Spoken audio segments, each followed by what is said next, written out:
नमस्कार बच्चों, आज की कक्षा में सबको स्वागत है। आज हम और एक नई कविता पढ़ने जा रहे हैं और उस कविता का उन्मुखीकरण ध्यान से सुनिए। फल वाले जो तरु होते हैं धरती तक नप जाते, बिन फल वाले वृक्ष व्यक्ति ही अपनी अकड़ दिखाते। बनो वृक्ष फलदार, नम्रता से जीवन सरसाओ। बुलबुल मीठा बोले, कोयल प्यार सभी से पाए, पर कौवे की बोली उसको अपमानित करवाए। बुलबुल कोयल बनो, ना बोली कौवे की अपनाओ। छात्रों, और इसका अर्थ है ज्यादा फल देने वाले वृक्ष धरती की ओर झुकी रहती है और बिना फल वाले वृक्ष जो है बहुत लंबे होते हैं और उससे कुछ फायदा भी नहीं रहता। वो खाली अपना आकड़ दिखाते रहते हैं, गर्व दिखाते हैं। कभी भी हम बनो वृक्ष फलदार वृक्ष बनने जैसे बनना चाहिए। नम्रता से अपना जीवन सरसाना है, जीवन यापन करना है। बिल्कुल बुलबुल मीठा बोले, बुलबुल पक्षी मीठे बोलते हैं। कोयल प्यार सभी से पाते हैं क्योंकि वह बहुत मीठी आवाज में गाना गाती है। पर कौवे की बोली उसको अपमानित करवाए, लेकिन कौवे की आवाज किसी को भी अच्छा नहीं लगता, काव काव करती रहती है, इसीलिए और अपमानित करते हैं। बिल्कुल कोयल बनो, बुलबुल कोयल बनो, ना बोली कौवे की अपनाओ। हम कभी भी बुलबुल और कोयल बनने की प्रयास करना चाहिए, न बोली कौवे की नहीं। यानी हमें कभी भी गर्व महसूस अनुभव नहीं करना चाहिए और उसके साथ साथ हम मीठे वचन बोलना चाहिए। कभी भी घमंड नहीं होनी चाहिए। इससे संबंधित 3 प्रश्न है। कवि ने बिन फल वाले वृक्षों के विषय में क्या कहा? बिना फल वाले वृक्षों के बारे में कवि ने क्या कहा? बिना फल वाले वृक्ष कवि ने क्या कहा? बहुत लंबे होते हैं और व्यर्थ अपना आकड़ दिखाते हैं, इस तरह कहा है। फलदार वृक्ष की विशेषता बताइए। फलदार वृक्ष की विशेषता यह है कि ज्यादा फल देने वाले वृक्ष की विशेषता क्या है? वह विनम्रता से रहती है और उसको हानि पहुंचाने पर भी हमें उसके बदले हमें मीठा फल देता है। बुलबुल और कौवे में अंतर स्पष्ट कीजिए। बुलबुल मीठे आवाज में बोलती है, कौवे काव काव करती है, बहुत कठिन आवाज में बोलती है, और यही अंतर है। और छात्रों, और इस हमारी पाठ का नाम जो है नीति दोहे, और इस दोहे का उद्देश्य क्या है? छात्रों को कविता सृजन करने की प्रेरणा देना और दोहों की परिचित करा, दोहों को यानी छात्रों को परिचित करवाना, और उसके साथ साथ क्या है, और उसमें छिपी हुई नैतिक मूल्यों को यानी छात्रों तक पहुंचाना और उससे नैतिक मूल्यों को छात्रों में विकास करना इस कविता का मुख्य उद्देश्य है। और इसका विधा विशेष जानते हैं। और यहाँ एक दोहा है, 2 पंक्ति वाला, और इसमें बहुत प्रभावशाली होती है। यानी ज्यादा सिर्फ 2 ही पंक्तियों में ज्यादा भाव इसमें और इसकी तरफ से यानी दोहों के जरिए यानी कवि ने ज्यादा से ज्यादा भाव यानी मूल्यों के बारे में यानी अनेक विषयों में और इसमें इस दोहों के बारे में हमें बताना चाहते हैं। छात्रों, विषय प्रवेश। नैतिक मूल्यों से हमें क्या मालूम होता है? सही बुरा का मालूम हो, क्या सही है क्या गलत है, और इसके साथ साथ अच्छे बुरे का ज्ञान भी पता होता है। अच्छे बुरे का ज्ञान भी हमें मालूम होता है। और इसे ध्यान से सुने।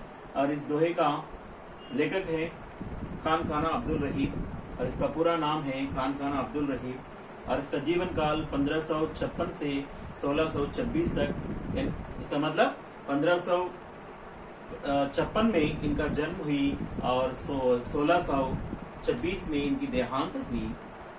और इनकी प्रसिद्ध रचनाएं हैं रहीम सत्सई, बरवै नायिका, बेद, श्रृंगार सोरठ। रहीम सत्सई, बरवै नायिका, बेद, श्रृंगार सोरठ इनकी प्रसिद्ध रचनाएं हैं। और इनकी विशेषता है कि संस्कृत, अरबी, फारसी के विद्वान थे। 3 भाषाओं में, संस्कृत और फारसी और अरबी भाषा में बहुत बड़े विद्वान माने जाते हैं।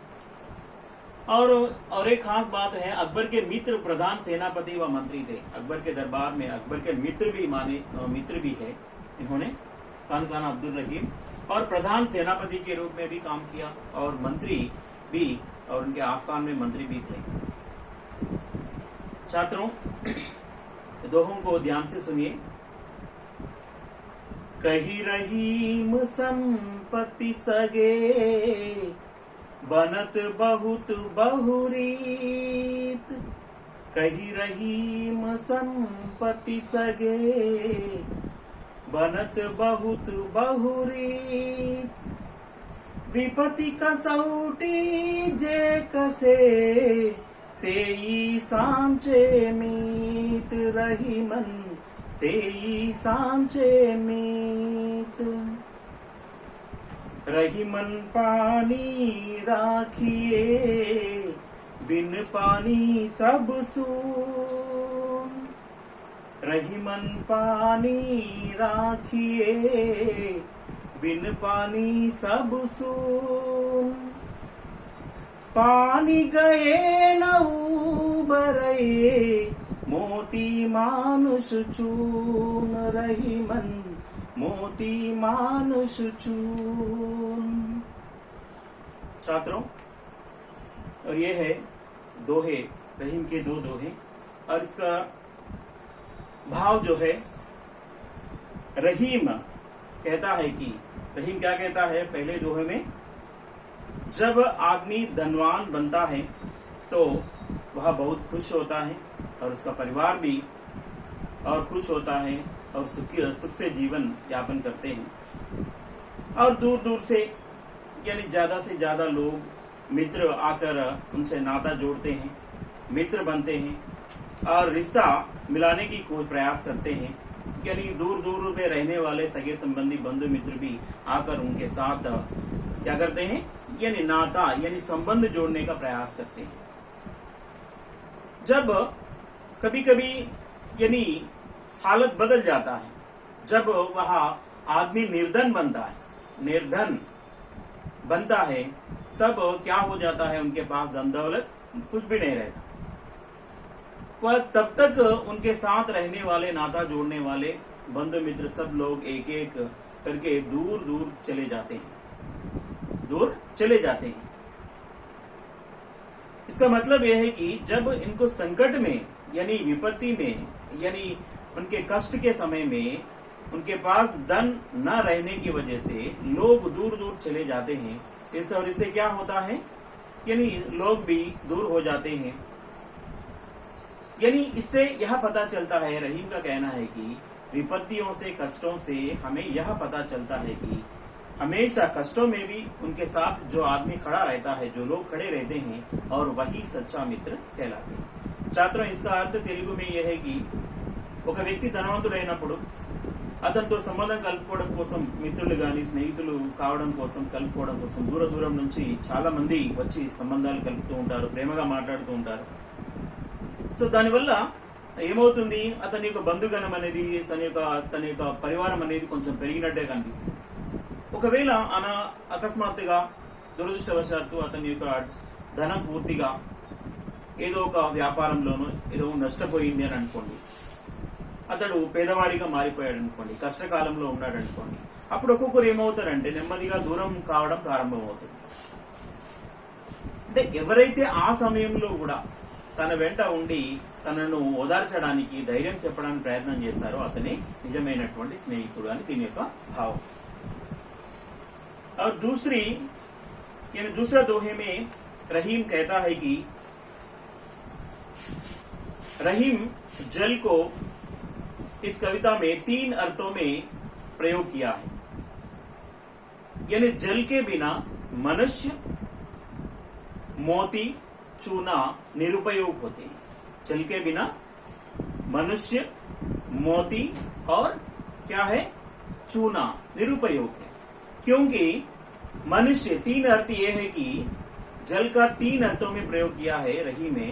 वह पहला अर्थ है कि जल मानी यहाँ पर इज्जत यानी सम्मान, आदर के बिना मनुष्य यानी समाज में जीना दूभर हो जाता है। समाज यानी मनुष्य को समाज में जीने के लिए सम्मान होनी चाहिए, वह एक अर्थ है। और एक अर्थ है कांति, चमक, यानी मोती के लिए चमक जरूरी है, और चमक होने से ही यानी रोशनी होने से ही मोती का जो कीमत वैल्यू जो है यानी बढ़ती है। अगर बिना यानी चमक से, रोशनी से यानी कोई भी उसे मोती नहीं समझता है। और ये है दूसरा। और तीसरा क्या है? तीसरा जल का अर्थ है पानी। जल का अर्थ क्या है? पानी। पानी के बिना चूना व्यर्थ है, निरुपयोग है। यानी चूने में पानी मिलाने से ही वह उपयोग होती है। अगर पानी न मिलाए वह निरुपयोग है, व्यर्थ है। इसीलिए ये तीन अर्थों में, जल को तीन अर्थों में प्रयोग किया है। एक गौरव, और दूसरा चमक, और तीसरा क्या है? जल। ये तीन मनुष्य के लिए यानी जरूरी है, और इसे बचाए रखना चाहिए, इसकी रक्षा करना चाहिए। यह तीन अर्थों में, और ये दोहे यानी रहीम के ये दो दोहे बहुत मूल्यवान है, और इनके अर्थ को हम हमेशा हम ध्यान में रखकर अपना जिंदगी में और इसे प्रयोग करना चाहिए। और इससे संबंधित शब्दार्थ है कही, कहना, चुरपुटा, संपत्ति, धन दौलत, संपदा, सगे बंधुवर्ग रक्त संबंधी कुलु, बनत, बनना, एर्पडुटा, रीत, रीति, पद्धति, कसौटी, परख, परीक्षा, तेई, तुम्हारी, नियोका, सांचे, सच्चे, निजमैना, मीत, मित्र, मित्रुडु, और रहीमन, रहीम। जल, मैंने कहा था कि जल का तीन अर्थों में प्रयोग किया है।